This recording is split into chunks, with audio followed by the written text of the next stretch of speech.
The ideal is actually to live in the fourth mindset, which is the realist. To recognize that regardless of what is going to happen externally, I am in control of what's happening here. To keep that trust strong, I think you have to know yourself well enough to say, I know this is an important conversation. I'm going to park it till tomorrow or the next day. The only true failure is the failure to learn. And so if you're learning and you're growing and becoming stronger, then that's a step to the person that you're becoming. So if you're waking up and you're showing and you feel like today I'm a 30%, which is low, but you give 30% of yourself, that is a 100% effort for the day.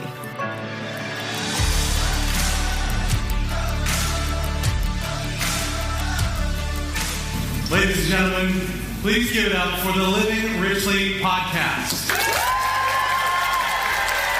Oh, that's good. Wow, come on. That's awesome. Yeah, so welcome to the Living Richly podcast. We're so glad to be with you today. This is only our second time ever recording with a live audience. And after that cheer, you may be the second in line, but you're the first in quality. So give yourselves a big round of applause. So good to be here. For those of you listening or tuning in to YouTube, we are joining our great friends at Gifford Car at their annual conference, GC Connect, where they've been talking about how to really bring their A game and take their customer experience to the next level and just leveling up their skills for the last couple of days. And one of the topics that came up is, who are you when life gets hard? We talked earlier today actually about, professionalism is easy when everything's going right. True professionalism is when you can bring it even when life is going hard. But what do you do when life is going hard? So great to have my co-hosts with me, because it would be really weird if you weren't here.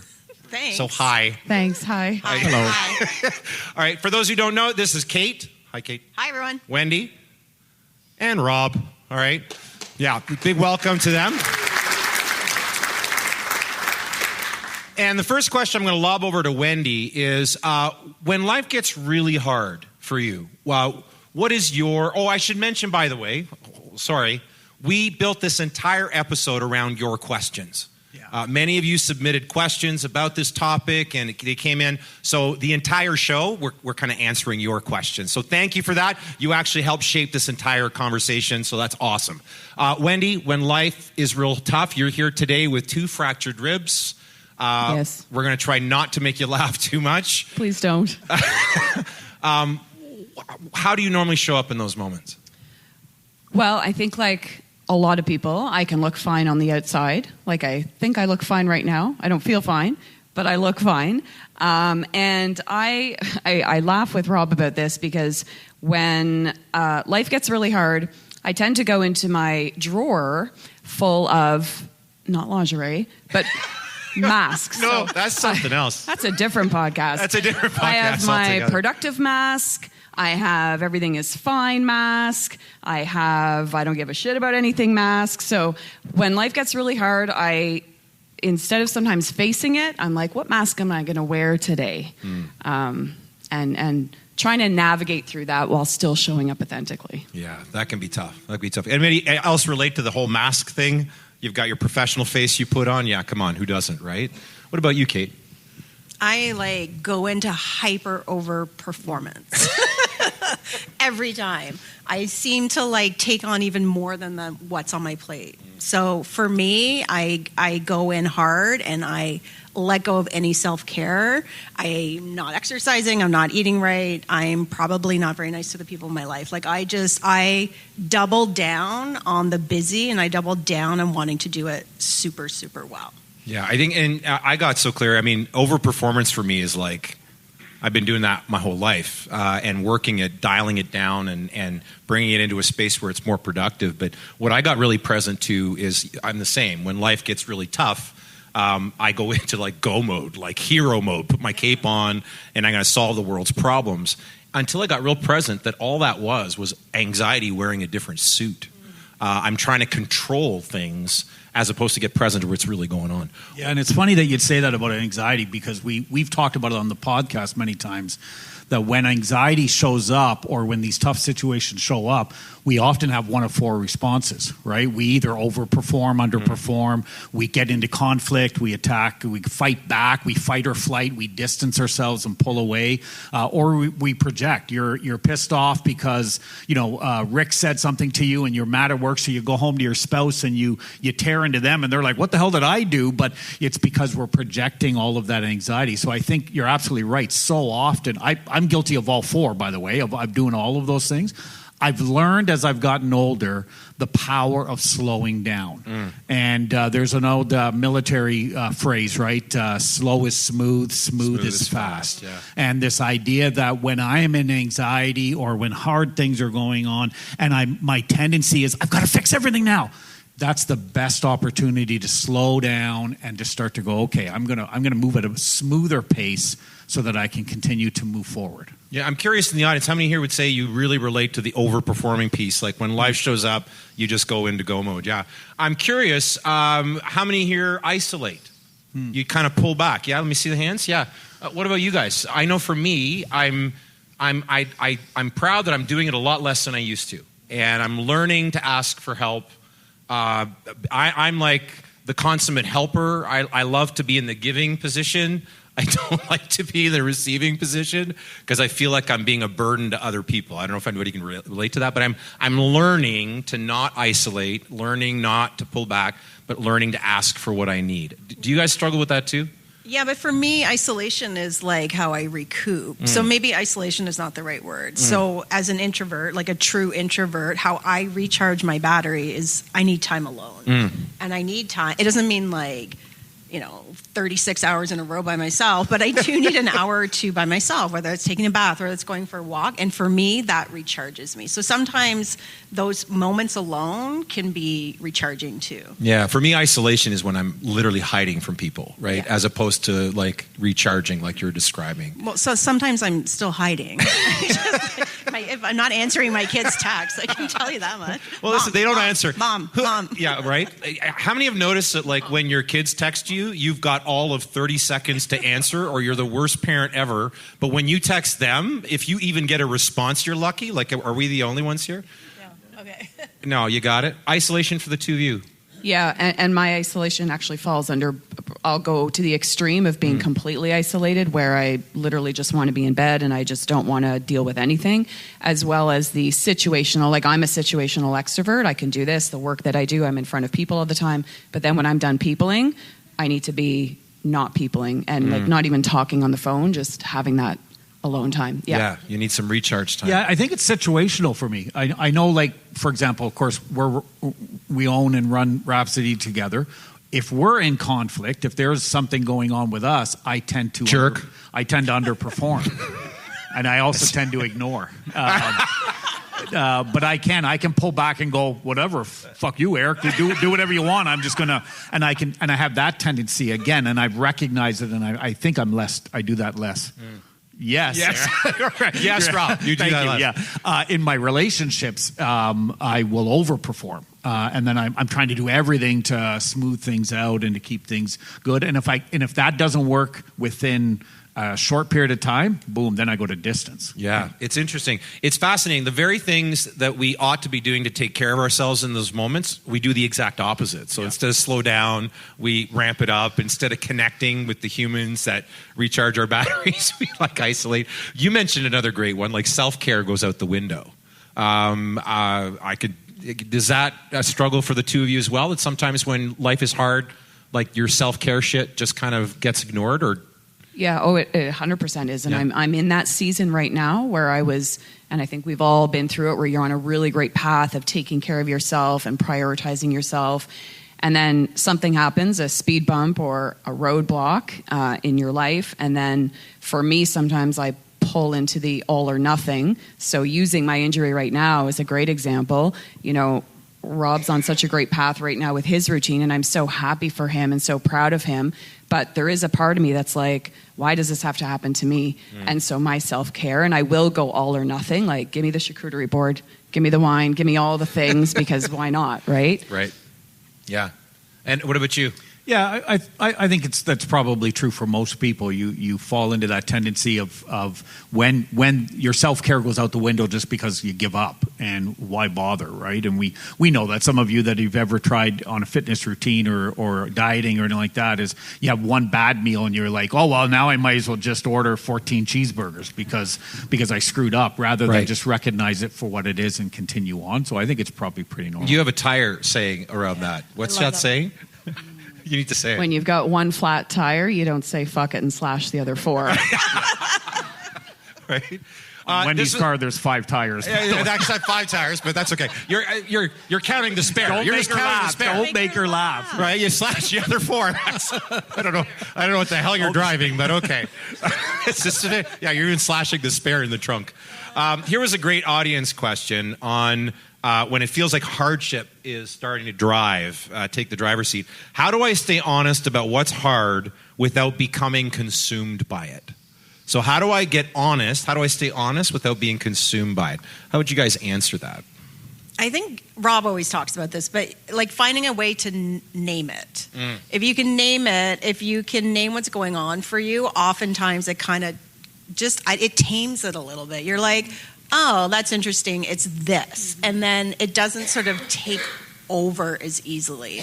And the more you do that and the more you practice it, the easier it gets to actually be able to give it a name, to recognize it, to give it space, but not to let it like consume your life. Right. And I think when you give it a name, it's really identifying what's the one thing that needs me next. And not, here's the 84 things that I have. No, what's the one thing that needs my priority next, or that needs me next? Yeah, I love that. It absolutely is. I think it's okay to acknowledge that hard things happen. Mm-hmm. And when it's a tough season, to be able to just say, hey, this is hard. And I'll go pretty deep here with a difficult time. When my daughter passed away, I was in a season, I was in a place where you couldn't really acknowledge that that's a really shitty thing to happen, right? Because as some of you that if you listen to the podcast or know anything about it, back in our past lives, both Eric and I were preachers in a pretty fundamental evangelical type of church. And it was very much a faith-based church. And so there's a scripture that talks about we do not grieve like those who have no hope. And I remember at the time denying the hardship of having the death of a daughter because I believed I needed to be somebody with hope and a faith and all of this stuff. And that screwed me up for so many years. You also had the pressure. You're the guy at the front of the room. And you're the guy at the front to be able to tell everyone else it's okay. Yeah. So I've learned now it's so okay to walk. I appreciate, yesterday Wendy, she tried to get back into working at the studio. She was pushing herself with this injury. And she texted me in the afternoon before she got home. And she just said, just so you know, like I'm running on empty right now. And I thought, what an incredibly honest, beautiful thing to be able to say to someone you trust, for sure, but also to yourself, to be able to then give yourself permission to say, for the rest of today, I can't give out, I need to just receive while I'm going through that tough time. So I think the more we can acknowledge it, we don't live there, but we acknowledge it so we can then do something about it. Yeah, it's again the exact opposite of It's just funny how we're wired as human beings, that we know what's the right thing to do in those moments, but we can find them so hard to do. Yeah, like it's we don't want to talk about it. We don't want to open up. We want to try to muscle and ask me how I know. I tried to out-muscle most things in my life for... You're a Jedi at it. Yeah, right. Better part of 50 years. And 3 burnouts later and 2 broken marriages and the rest of it, like, it just didn't work. That recipe doesn't work. So the ability to be honest with yourself about what you're facing but not let it define you, to me, I think is the real definition of resilience. Is that this sucks, but I am more than this. And some folks sometimes when we start talking about this, sometimes feel like we're edging onto toxic positivity. right? Just have a positive mindset. Rob, can you speak to that? Yeah, well, because we had Ben Bergeron on an episode, written a number of books, and he talks about the 5 mindsets. And I love so much how he focuses in is at the lowest end, the lowest mindset that somebody can live in is the victim mindset. And we've all know people that are there. They're a victim to everything. That's always where they're at. The next mindset up is the pessimist. And the pessimist, of course, everything negative. During COVID, the pessimist was like, everything's, the world's going to end. The third mindset is the one that most of us think is where we're supposed to live, which is the optimist. And the optimist is even during COVID, this is going to get better, but what happens when it doesn't? And what I loved about what Ben Bergeron talked about was that's not the ideal. The ideal is actually to live in the 4th mindset, which is the realist. To recognize that regardless of what is going to happen externally, I am in control of what's happening here. And we move through life that way. He then talks about that every once in a while you jump into the 5th mindset, which is the warrior mindset. That's the bring it on, I'm ready to let's go. And you do that. But you can't live there. It takes energy, it takes effort. And so the more, and I love that so much, the more I spend my days with the realist, I have no idea what's going to happen with this situation or that situation or this shitty thing or that shitty thing. All I can do is control me, and if I stick there, man, I'll tell you, it's a much easier place to live. Yeah, so good. Here's another great question that you guys submitted. How do you reset after a shitty day without pretending it didn't get to you? Whiskey. Yeah, I was going to say wine, but that's good. No. Cheese? No. Cheese. Honestly, some days it's wine and reality TV. Like, that's just reality. That's life. Sometimes you need to escape a bad day. For me, it's gratitude. You talk about toxic positivity. When you've had a really bad day, gratitude is a practice that can completely reset your thought process. I have a business called Get You Mindset. I believe in the power of gratitude. But when you get to the end of a day that feels just so horrible, if you can start talking to yourself and find one thing to be grateful for in your day, you'd be surprised how you'll then find something else, and then you'll then find something else. And then the more you practice that and the more you do it, you start to reset slowly but surely. And the more you do it, the more, it's amazing how much faster that reset can Kate, happen. You've got, and I love that you mentioned Get To Mindset, because you've got the gratitude cards. Yeah. And what I love about those is because there are some days when you're in that headspace, you can't think of a single thing to be grateful for. And what I love about the cards is the cards are they're a little bit of a cheat tool, because you can go to that, pull out a couple of cards and go, okay, no, actually I can be great. And it just triggers some good things to be grateful for. So highly recommend those cards to everyone. Wendy, what are some shitty day resets for you? Yeah, I've learned to give myself grace and learn to take that day or two without putting expectations on myself for the most part.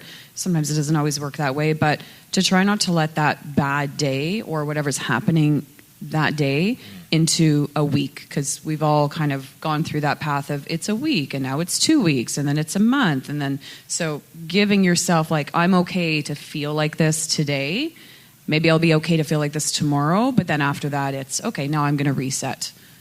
Yeah, so you give it a time frame. What about you, Rob? Well, I was going to say, what about you? What about me? So I'm going to say that what I'm learning more recently is I don't have to feel good about it to navigate it well. And recently had what I would call 3 major storm fronts all show up at once in my life. It takes a lot more these days to knock me off kilter. I've worked very hard on becoming more resilient and growing through pain and the rest of it. So it takes a lot more. I used to get knocked off center pretty easy. But this was like 3 major storms, and they all hit me at the same time. And I was really proud, actually, to report to my coach. I said, it's interesting. It knocked me off for a couple days, but unlike previous times in my life, I didn't abandon myself during that process. I stuck to my routines. I stuck to my rituals as best I could. Not perfectly, but, I hit the gym, and I meditated, and I journaled, and I did the things that, for me, really fill my tank. And I found myself kind of navigating what was normally very difficult things. They're still very difficult, but I was able to maintain. But the biggest thing was I used to think that I had to feel good and hold myself to that barometer. I should feel good as I'm going through this shit, right? Yeah, did you like that? That was like a whole... That was really good. I don't know what that was. It just happened, just wow. It was something you should never do again. I should never do it again. I had like Heidi ho, Heidi ho. Heidi ho, Heidi ho. That's going on in my head. Off to work I go. No, I don't know what's happening. Over to you, Rob. How do you reset after a shoot? Sorry, I'm so sorry. I love what you said at the end about we always have to feel good. I know I'm going to keep mentioning different books. The Comfort Crisis by Michael Easter. We are in an era, in a generation, in a world right now where we think that life is supposed to be comfortable. And being comfortable is about one of the worst things that you can do is to chase comfort. The greatest growth happens in discomfort. The greatest opportunity to learn and to become something new happens in discomfort. And we should always be looking for ways to be in uncomfortable situations. So I love that you mentioned that, and I would just lean in on that one, is stop believing the lie that everything is supposed to be fair, everything is supposed to be always good, everything is supposed to be painless and comfortable. That's just not realistic, and it's also actually not healthy. Love that. Next audience questions about boundaries. Everyone say boundaries. All right. How do I protect my own well-being without feeling? You can just feel what's behind this question, okay? How do I protect my own well-being without feeling selfish, lazy, or like I'm failing everyone who depends on me? Whoa. Well, I think boundaries are more clarity around what should be, or I guess what matters to you, what's important to you versus rejection, because I think we can all agree, I truly believe you can care so deeply about people and still be a kind person without abandoning yourself. And really learning that saying no or whatever it is you're being true to you, and other people's responses on those decisions that you make is not something that you have to carry. You can choose to carry it, but you don't have to carry it. Yeah, and I think setting boundaries is hard. Like, I think to set a boundary that's meaningful to you is not easy. And knowing that you're potentially letting somebody else down in your life is even harder. Yeah. Because oftentimes the boundaries are there to protect you and your space, and there's a potential that you could be letting someone down. You could be letting down one of your colleagues, you could be letting down one of your kids or someone you love. So setting a boundary can come at the cost of potentially letting someone else down, but you can't control how other people feel. Yeah. The another great question around boundaries that came in was, why do people wait too long to communicate when they're overwhelmed? Anybody else here do that? You wait till the last minute. Oh. You're like on your last nerve, like you tell your kids, right? You're standing on my last nerve. Why do we do that? We don't say that anymore. You don't say that? No. Rick, I think you should take my spot. Right? But we do, though, don't we? We wait till the very last moment, and then typically by the time we ask, we're already in a pretty compromised state. Why do we do that? And I think it's both of those are so tied together. The feeling of, so I'm a recovering people pleaser, and you joked earlier about you being I'm a Jedi people pleaser. Man, I can out people please just about anybody in this room, and spent most of my life that way. I'm from everything from just being a middle child to everything. I'm just always doing that kind of stuff, and I learned to make that shift. I think the reason why we struggle with this so much is a worth question. And when we tackle that and we start to recognize our worth is not in what we do, it's just inherently there, and we begin to embrace that. All boundary setting, saying no, doing all this other stuff becomes so much more easier. Not easy, but easier. The more we understand and start to lean in on what that self-worth is. You used to say, and I love this, and I remember at least you were the first one I heard it from, the difference between selfless and selfish. And I think there's so much that notion of selfless. Why do we want to be less self? We want to be self more. And that's all about worth. Yeah, I think for me, like, when I think of how hard it was when I started getting clear on, well, here's the deal: when you start getting clear on who you are and and what you stand for, it's going to make people around you uncomfortable, right? Because they're used to you showing up a certain way. They're used to you basically like following their blueprint, doing the shoulds, coulds, and musts and have tos that they've placed on you. And when you decide, I'm going to set my own values, I want to live in a way that's more true to myself, you have to overcome this huge mental block of that this is selfish, when in reality it's not. But we're so used to living by program, used to living by those other expectations, that it just feels like we may as well be talking a different language. I don't know if anybody else can relate to that. But think of last time you established a boundary and you pissed some people off. Like, that's kind of how it goes. But it's not, you're not trying to do that. But as you assert yourself and find your own way, expect there to be some bumps in the road.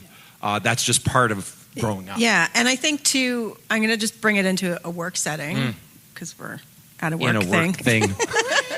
I think too, and I'm going to talk from a female lens, I think for women particularly in the workforce, it's harder to set boundaries.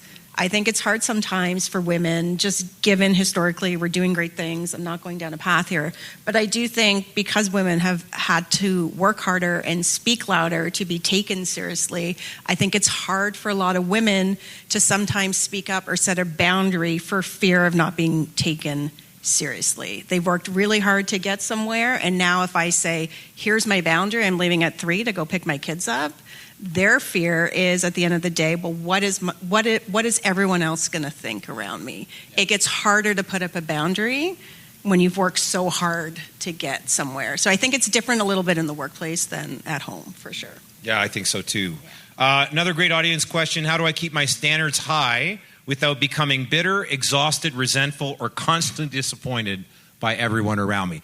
This was written by a high performer, right? Well, that doesn't apply to any of us. Doesn't apply to anyone here. I don't know if we can answer that question. Next question. Thanks for coming out. But no, so I can relate to this. But it's a tough question. How do I keep my standards high without becoming bitter? Well, and I'm thinking of a saying that I hear from you all the time, right?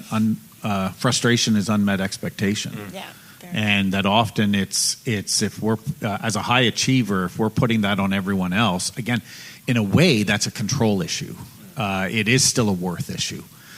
Because if we're putting that on other people, the frustration is coming out. Do we have realistic and fair expectations on other people? That's a starting question that I would have around that one. And then, as we establish that, it's what's driving that need to compare and to do that at that level. Yeah, 100%. I think anyone who lives life with a high degree of frustration needs to re-examine their expectations. And I say that as one who has walked that road. If you're constantly frustrated by people around you, the problem might not be them. Right? And if you're a high performer, you likely hold yourself to standards that are crazy. And that is also driving a bunch of unhappiness in your life. Because imagine living your entire life and you never get a passing grade. You're always somehow falling short. And then that anger and that frustration gets now displaced on everyone else, who you kind of look around and say, well, they're not working as hard as me and they're not doing as much. And that may be true. But it really comes down to, again, getting clear on how much am I willing to put out. And if I'm willing to work harder than the average person, okay, right? But you can't hold the entire population hostage to that, nor expect them to rise up to that all the time. So managing expectations. There's two things I say. I think that for anyone to really live an effective life, two things you have to manage, and only you can manage them, and that's manage your expectations and manage your energy. Are your expectations in line with reality, and are you giving your best energy to the right things? Because if your energy is going to the wrong things, you don't have a lot of great energy left for the great things. Does that make sense? Yeah. One of my favorite quotes about energy, and somebody told me this a long, long time ago, but where your energy goes, your energy flows. If you take a look, and just tying it back to the boundary thing, a lot of times, the only people who are truly upset about you not having boundaries are typically the people that benefited from you having no boundaries at all, right? And what a great message, whether it's in a work setting or even for those raising kids. I had a conversation with my daughter a couple of weeks ago around, the people pleasing and the not having boundaries. And it was, the people in your life, when you take a look at the people that are in your life, that should feel like a circle. And if you don't have the people who are supporting you with whatever decisions you're making or whatever boundaries you're setting because it feels good for you, you don't have a circle, you have a cage. And then how do you learn how to break free from that so that you truly do have a circle? Yeah, that's great. Let's make it really, really practical, because we're talking about when life gets hard and how we all have hard stuff that we face, relationships and financial pressure and work pressure. We have it coming at us from all angles at times. And let's face it, anybody else here leak? Or sometimes you're having a bad day and it leaks on the people around you, right? It leaks on colleagues, it leaks on clients. What are some good strategies to not leak all over people? Are you stuck on the word? I got your attention, didn't I? Yeah, that sounded really weird. Did it sound weird? Did you have to use the word leak? Okay, yeah, I did say leak, but so we're not feeling the love. We're not having a good day. Yes, and that vibe is like, as much as we may put on a poker face, right? Our vibe is giving off a certain aura, and that's impacting the people around us. Know we're not doing okay. So, what are the strategies we might use? Let's start with colleagues. Because I think the strategies for colleagues and clients, there may be some overlap, but I think it's also different. What might you do in the workplace when you're having a bad day to not just unconsciously leak all over everybody? You're sticking with the leak word, eh? Stick with it. He's leaning in. I think of 5 behaviors. I'm sure that we do that with a lot of organizations and a lot of companies that we teach them and walk them through Patrick Lencioni's 5 behaviors. And that vulnerable based trust is right at the core. A good, healthy, cohesive team is built on and has a foundation of vulnerable based trust. And in that vulnerable based trust, there's the ability to say sorry. There's the ability to recognize and acknowledge when you need help, to raise your hand. And I don't think, we've had this conversation in the past where I don't think it's your colleagues. It's not up to your colleagues to fix your problems. It's not up to, I'm having a terrible time at home, they should just be understanding. No, they're here to work. And as are you. But it is okay for you with vulnerable based trust to say, hey, having a rough day today, I'm doing my best to manage my energy, to recognize that, and just acknowledge it. Get it out there, and that's sometimes all that needs to be said, where people go, okay, gotcha, no problem, here to support you, however. In a good team, that will often be. So I think it starts there, is just being honest about it and acknowledging it without expecting the frustration comes with unmet expectations, that it's then their responsibility to solve it for you. Yeah, and I think that's so important, because I think sometimes when one of your colleagues is in a pissy mood, we think we've done something. Right. And so we go to the place of like, okay, why is Bob so pissed off today? And you think, oh, what did I do? It's amazing how much it can really affect the other person. So I think being able to communicate, I'm having a bad day, is important, and it's okay. And then I think what happens is the other person on the other side isn't going, oh, I did something. So It takes that away. Yeah, we're such insecure creatures. Yeah, and that takes practice. So what both of you mentioned, it takes a lot, because people always say, well, that's easier said than done. It really does come with practice. And whether it's in a work setting or in your personal lives, I know it still takes me time to be able to articulate, and that's why I sent that text yesterday, was I could go home and be completely shut down, and there are still times when in my mind, and we've all kind of had these experiences in our relationships where you're thinking, why doesn't he just doesn't understand, like he should know what's wrong. But no, like he should read my mind. He should read my mind. I'm sorry. But I wasn't feeling like that yesterday. I put my big girl pants on. I said, I'm going to communicate like an adult and say I'm having not a great day. And, making sure that you can communicate. I don't need you to fix me. I just need you to listen that this is how I'm feeling. And then just feeling better that you've put that out there and that you've communicated it. Yeah, one thing we've said on the podcast before, very similar, is like saying, I'm at 10%. Yeah. Right? So you say to your partner, I'm at 10%, and your partner might say, I'm at 90, I got you, we're good. And you know where each other is at that time. But it also might be when you're at 10 and Rob's like, well, I'm at a 10 too, so I guess we're ordering dinner. Like, whatever that looks like. But I love that language. Great idea. I know, it's always a great idea. But it's a great way to look at it when you just even, saying 10, 90, 80. Yeah, 20. I think naming it. We talked about you name it to tame it. You got to feel it to heal it. Like, when you're able to communicate what's going on, you eliminate that social anxiety of causing people to walk on eggshells around you because they don't know what the hell's going on, but you're just showing up differently when you're able to say, I'm just not doing well today. What about with clients? You can't exactly just tell a client, hey, sorry, I know I'm being really pissy with you right now, but I'm having a bad day. So what are some strategies for when you're in the dumpster and you're dealing with clients?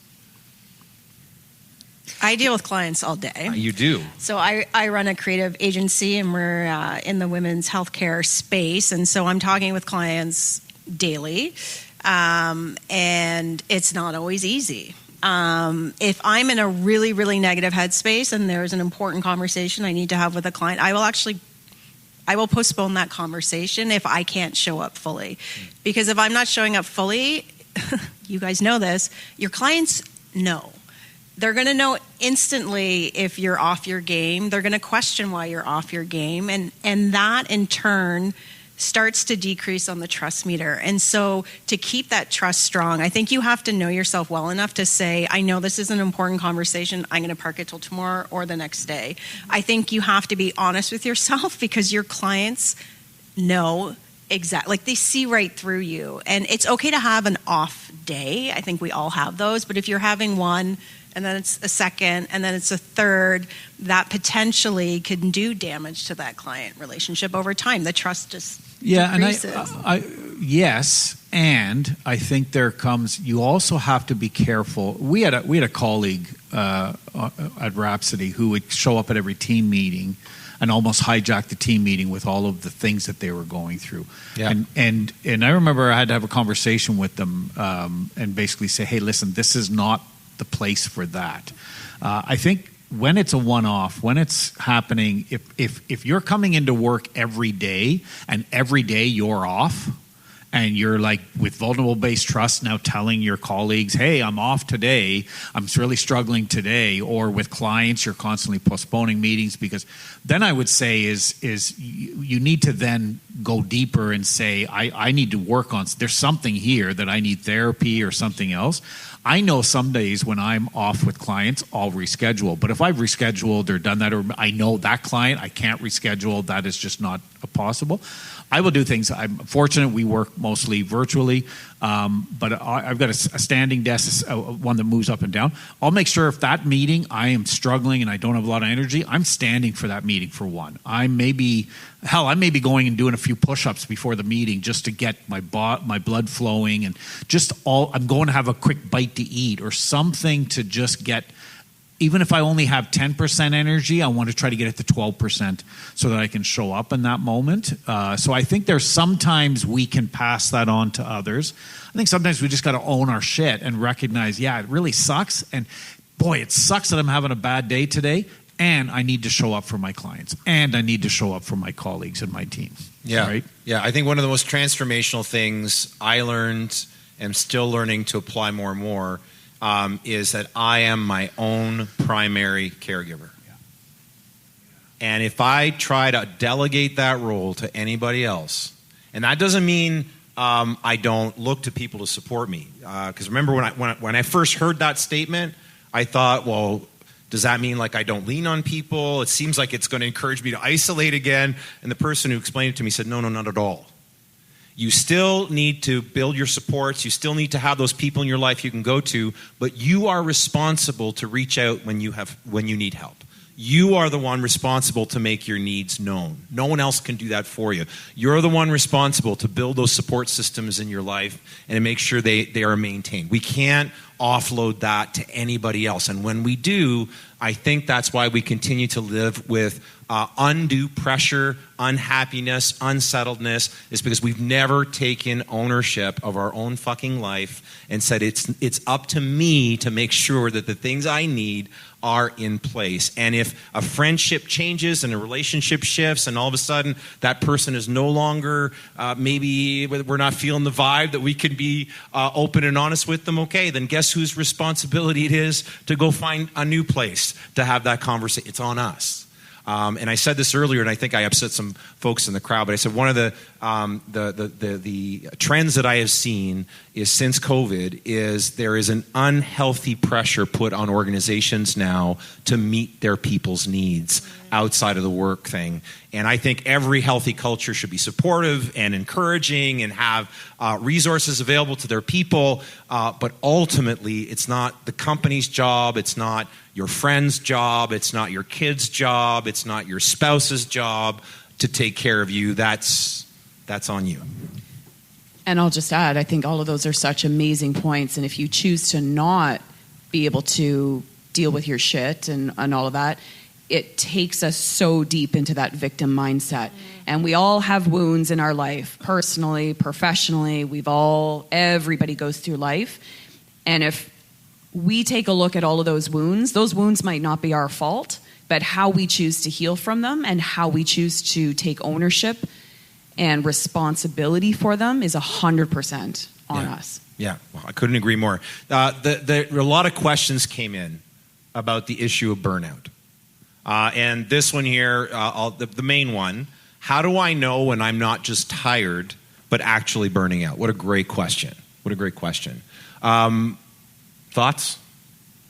I've been there a few times, but curious to hear what you guys I think burnout happens when you stop becoming human and you really just don't feel like a human being anymore.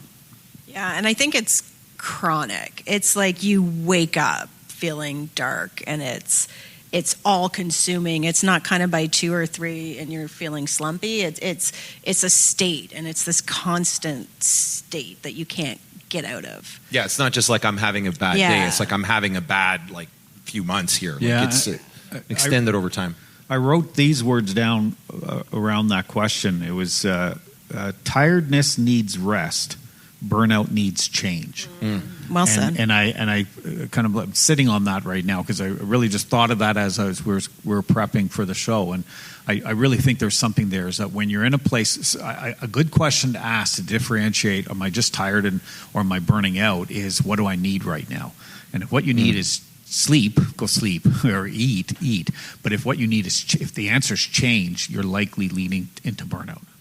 Yeah, I've been asked this question by so many leaders over the years.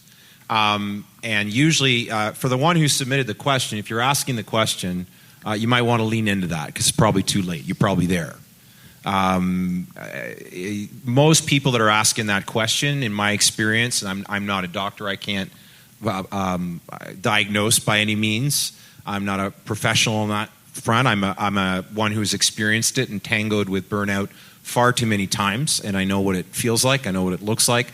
No amount of sleep can make it go away. No amount of rest, no amount of time off, because it's not actually a physical tired piece.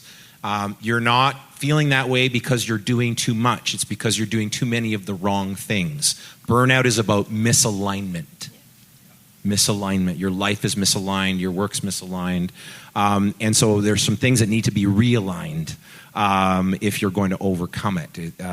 And typically, if you're there, and I don't say this to scare anybody, I just tell leaders, if you're asking the question, go see your doc, have a conversation. They have ways to actually formally diagnose it and can point you to resources to get support. You got yourself into burnout, and I don't say that to blame you. It's not a blame thing. There's choices that were made, situations that happen. You got yourself there. You can get yourself out, but typically it's not going to be without some external support. Whether it be a therapist. For me, for a period of time, they had to put me on anti-anxiety meds. I don't talk about that much, but I was on them for a while because the burnout was so bad I couldn't function, and I'd lost pretty much all sense of myself. But what I came to realize is actually this show was born on the other side of that. So there is hope for you. But if you're feeling it, if you're suspicious of it, don't mess around. Go see your doctor. Have the conversation.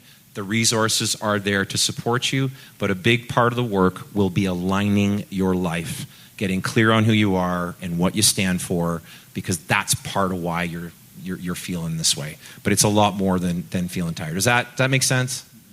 Okay, so for whoever's asking that question, I know there's people watching the show right now that will resonate with this. It's a huge issue, but if you're asking the question, you're typically probably there or close to it.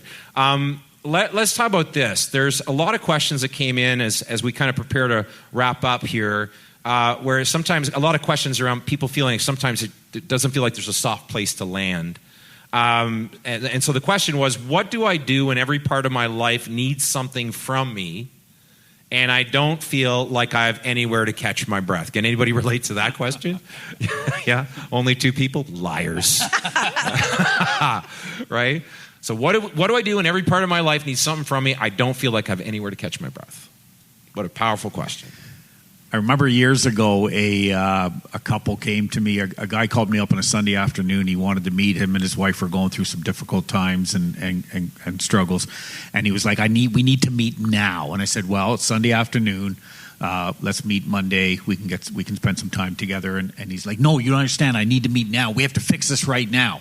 And my comment back to him was, you didn't screw up your relationship, your marriage, overnight. We're not fixing it overnight. It can wait till tomorrow.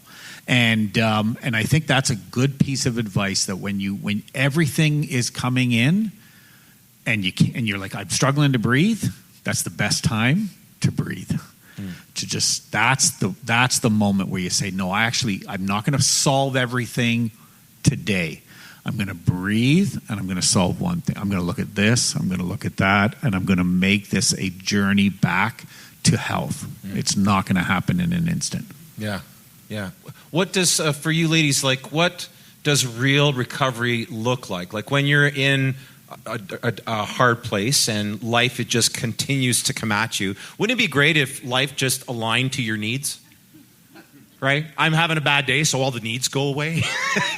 But it's not how that works, right? So what are some real life strategies for real adults with real responsibilities and real demands? Because I tell you, sometimes on social, you see the advice being given, you're going, yeah, okay, 18-year-old who doesn't have kids and, right, doesn't have many responsibilities, you're going to tell me about stress, okay. Right, they have their own version. But for real adults with real responsibilities, what are some strategies you use in those moments? Yeah, I think one of them that I got from Sherry, who's our... So Dr. Sherry is our coach. All of our coaches.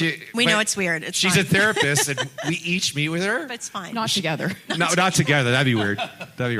But we always ask ourselves, it must be weird to be her. Oh, my God. Right? Because how many times am I, I'm working through some stuff with Kate. Kate's working some stuff with me, and I'm working through some stuff with Rob. He's working through some stuff. And she's, hearing it all. How weird to be in that chair. But she gave me a really good tool, which was, try, which is really hard for me.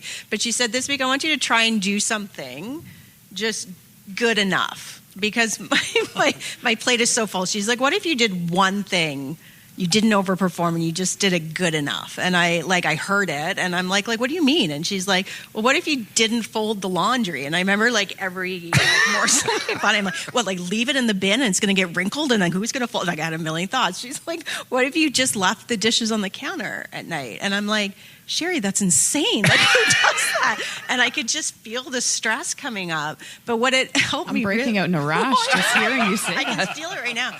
But I started to implement some of it, and I'm like, okay, just do this good enough. Like, even getting back to a client or a presentation, like, it's okay. It doesn't have to be 150% all the time. You can't fire like that in all areas of your life. And so I left the laundry in the laundry bin, and I was like, oh, the whole world didn't collapse around me. So that's one strategy. Yeah, I love that. And it, we laugh about it and we joke about it, which I think we need humor around this kind of stuff because we all go through it. But that progress really hones in on things don't have to be perfect, right? Progress, not perfection. And I've had that same conversation with her as well. And then it really is about recognizing that if we don't take care of ourselves, how can we love the things in life that we want to love if we're not able to enjoy it, right? Yeah, if we're depleted. Exactly. And if you're, we talked about you mentioned the 10%, like if you're feeling like a 30% that day, but you give 30% of how you're feeling, that's a 100% effort. And that could be anything from house stuff to work stuff. Yeah, I like the math on that. You like that? I like the math on that. No, but I do. Like, say that again. So if you're waking up and you're showing and you feel like today I'm a 30%, which is low, but you give 30% of yourself, that is a 100% effort for the day. Yeah, it took a second time for me to get it, but I told It's like my 5 tires. It's like your 5 tires. It's Wendy math. No, but I get it, right? We hold ourselves to, I think, again, we're coming back to unrealistic expectations. We hold ourselves to these standards that are crazy. When life is tough, cut yourself some fucking slack, right? Like, what can you delay? What can you defer? What can you put off? Give yourself permission to be human. And now I get at work that's tough. You've got expectations and you got clients and right. But talk to your supervisor. Like if you're going through a real hard season, talk to I don't know any leader that wouldn't worth their salt, that wouldn't try to work with you if you're going through a hard time. Like I get that. But I think what happens is we just don't cut ourselves enough slack in our personal lives. And we just continue to expect, we're at 30%, we're expecting 100% output. And that's just not going to work, right? Not going to work. All right, we're going to do some lightning rounds. So these are going to be quick. Final round, lightning round. What's one thing you wish more people understood about resilience? Not all at once. Somebody, please. Well, I think, there's a quote that when we were kind of preparing for this, and I had to take a step back and kind of think about it, but it just makes such perfect sense. Resilience, sometimes we expect all of the lights to come on at once in order to be able to help us get through whatever it is that we're trying to get through. But sometimes it's just lighting one candle or turning one flashlight on instead of thinking that you need to have everything all lit up to solve everything. Yeah, and I think resilience isn't just about resilience in the hard times. Resilience is also can be a positive thing, and taking care of yourself is resilient in a positive way. I think we often think of it as associated to I'm getting through it, and it should also be what was resilient. that? I'm getting. Oh my god! I channeled Eric. Oh god, see? We're spending too much time together. No. Yeah, you guys are adopting each other's mannerisms now. It's going to be really scary. I'm so sorry. Yeah. Resilience isn't toughness. It's adaptability. Yeah. It's in that moment, and I think we miss that all the time. We think we just gotta grind more. I just gotta go more. That's not resilience. Resilience isn't toughness. It's the ability to move and to shift and adapt. I love that. Yeah, how many here remember the inflatable balloon clown that had a heavy base and you could punch it, remember? And it would just bounce right back. So the way that I define resilience is I think of that clown. Except that dumb thing would come right back at you, right? Like if you didn't pay attention, it would hit you in the head. Resilience, I measure growth in resilience. You know you're growing in resilience when your bounce back rate gets better. Not perfect, so you don't bounce back necessarily right away, but maybe something that knocked you out for a week now only knocks you out for 5 days. Something that used to knock you out for 48 hours only knocks you out for the afternoon. Its bounce back rate is everything to me. Last and final question before we wrap up. What do you hope people remember the next time life feels overwhelming for them? This too shall pass. Yeah. Yeah. That's all. That's it. That's it. That's all. I would say ditto, but I would say hard seasons don't mean that you're falling. So when the leaves fall in autumn, it's just a reminder that in spring, everything blooms again. How many remember the movie Castaway? Tom Hanks, right? That one of those, the final scene, not the final scene, but the almost final scene. Spoiler alert. You know, like if you haven't watched the movie yet, sucks to be you, right? But at the end, he's sitting and he's talking to one of the executives, and they're having a drink, and he's telling the story of on being on the island, and he uses the phrase, "I just breathe. I just need to take the next breath." How did he get through it all? He just took the next breath, and then the next breath, and it's such a great reminder of that it will pass. That you can just in those moments breathe. Yeah, love that. And remember, whatever hardship you go through, when you navigate through it, the only true failure is the failure to learn. And so if you're learning and you're growing and becoming stronger, then that's a step to the person that you're becoming. Folks, we're so glad that you've joined us. We hope you have found this helpful today. For those of you listening, those of you in the audience, if you know anyone who's going through a hard time and life's been a little bit difficult for them, we hope that you'll share this episode with them. And of course, we encourage you all to like, share, subscribe to the show so that you don't ever miss a future episode. There's a lot of great stuff coming your way. You can also go to our website, livingrichley.me, find out about everything we're doing Living Richly, including access to all of our other episodes. And the best place to go is our YouTube channel, now 130,000 subscribers strong and growing, where we've got a great audience that is all in the same journey. So thanks for being here. Thanks for listening. Thanks for your questions that shape this conversation. Give yourselves a big hand of applause for being such a great audience. And until next time, get out there and live your best life.